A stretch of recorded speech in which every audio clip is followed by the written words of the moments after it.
Bonjour à tous. Affaire Alessia Pifri, une fillette délaissée par sa mère meurt de faim en Italie. Explication dans cette vidéo. Alessia Pifri ferme à clé la porte de son logement, au numéro 16 de la Via Parea, à Milan. Et sort de son immeuble en tirant ses 2 valises à roulettes. Enfin libre.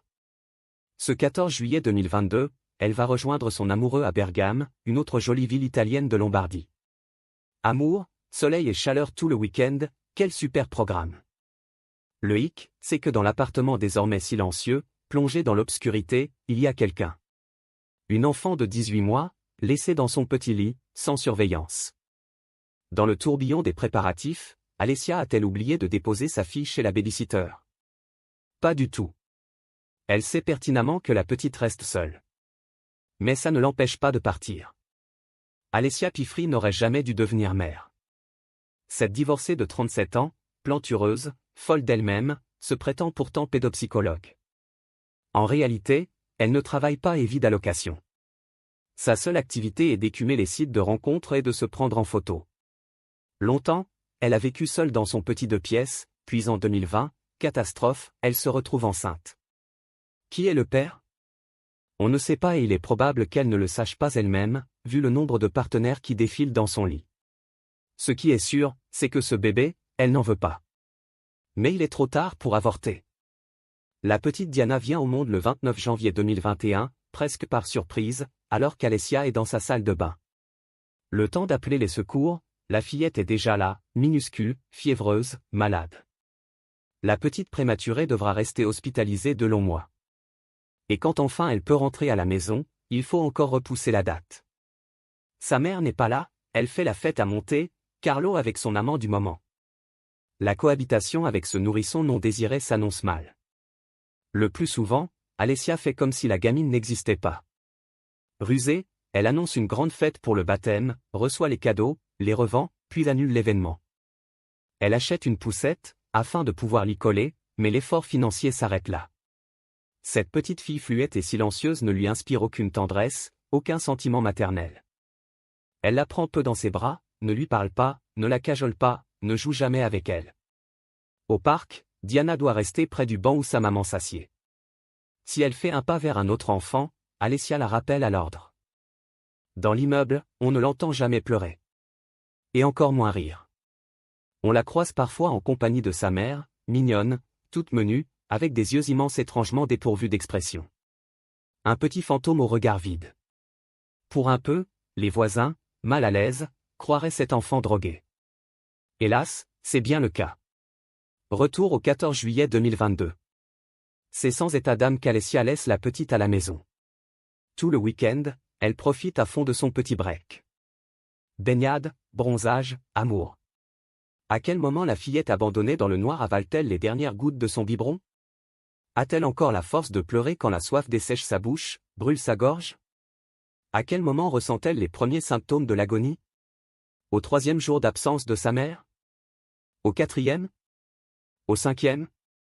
Car c'est impensable, mais oui, 6 jours ont passé quand Alessia, bronzée, rentre ravie de son escapade. Il n'est pas encore 10 heures lorsqu'elle ouvre la porte de l'appartement. Une odeur pestilentielle flotte dans l'air. La mère indigne entre dans la chambre de sa fille, ouvre la fenêtre pour aérer. Dans le lit, Diana ne bouge pas, Alessia la secoue. Tu te réveilles?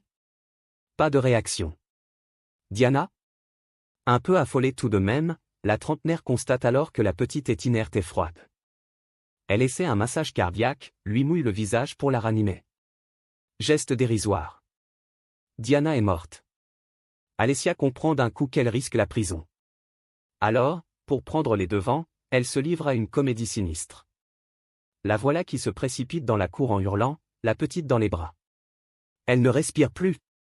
S'époumonne-t-elle. La babysitter n'est plus là, je ne sais pas ce qu'il s'est passé.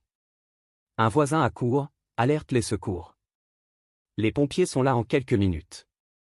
Mais il n'y a plus rien à tenter. Le décès de Diana remonte à plusieurs heures, peut-être plusieurs jours. Le cadavre est livide, maigre, les lèvres craquelées. Que lui est-il arrivé? La police se présente à son tour. Sur le lit de l'enfant, on découvre 2 biberons vides. Dans le frigo, 2 œufs, un morceau de beurre. Mais aucune trace de nourriture pour bébé. Il n'y a même pas de biscuits dans le placard. Sur la table en revanche, il y a un flacon aux 3/4 vide de benzodiazépine, un sédatif puissant. Interrogée, Alessia reconnaît qu'elle en versait de temps en temps dans le biberon de sa fille, pour qu'elle reste sage. Du bout des lèvres, elle reconnaît aussi qu'il lui arrivait de la laisser seule, parfois 2 ou 3 jours d'affilée. Mais jamais plus. Et la petite avait toujours plusieurs biberons à portée de main. Policiers et secouristes sont atterrés par ce qu'ils entendent. L'autopsie révélera bientôt que Diana est morte de faim et de soif, 48 heures avant le retour de sa mère. Après 4 jours de solitude et d'agonie. Dans le téléphone d'Alessia, on trouve l'historique de ses conversations sur Tinder et Mythique. La petite est là, mais ce n'est absolument pas un problème, écrit-elle à un amant qu'elle vient d'inviter à passer. L'enfant était-elle droguée à chaque fois? En tout cas, on comprend mieux pourquoi la pauvre Diana avait toujours le regard éteint. L'enquête révèle bientôt qu'elle n'était jamais allée chez le pédiatre, n'avait jamais été vaccinée ni inscrite à la crèche ou à la maternelle. Dans son déni de maternité, Alessia Pifri avait fait de sa fille une créature invisible. À un policier qui lui demande pourquoi elle avait 2 valises à Bergame, elle répond: « Quand je pars quelque part, j'emporte mon monde avec moi. » Sa fille n'en faisait pas partie. Inculpée d'homicide volontaire aggravé, Alessia Pifri est incarcérée à la prison de San Vittore. Elle n'assiste pas aux obsèques de sa fille, célébrées le 30 juillet en l'église Saint-Pierre et Paul de San Giuliano, devant une foule d'anonymes bouleversés, et pour certains très en colère. À la fin de la cérémonie, des ballons sont lâchés, tandis que s'élèvent les paroles d'une chanson dédiée à Peter Pan. Je volerai sur les ailes du monde dans le ciel infini, je resterai un enfant pour toujours. Le procès de la tueuse infanticide s'est ouvert il y a quelques jours devant la cour d'assises de Milan. Désormais très empâté, le visage bouffi et le teint cireux, l'accusée a tenté d'attendrir son monde en expliquant que petite. Elle aurait elle-même connu une enfance difficile, sous l'autorité d'une mère qui ne l'aimait pas et ne lui faisait jamais de cadeaux. J'étais le mouton noir de la famille. Jure-t-elle. On ne sait pas si c'est vrai. Mais quand bien même, elle était entourée et personne ne la laissait mourir de faim. On doute que le jury soit très sensible à ces jérémiades.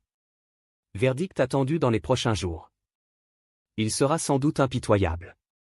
Merci d'avoir regardé, n'hésitez pas à partager la vidéo avec vos amis et à vous abonner à notre chaîne pour ne manquer aucune de nos futures vidéos.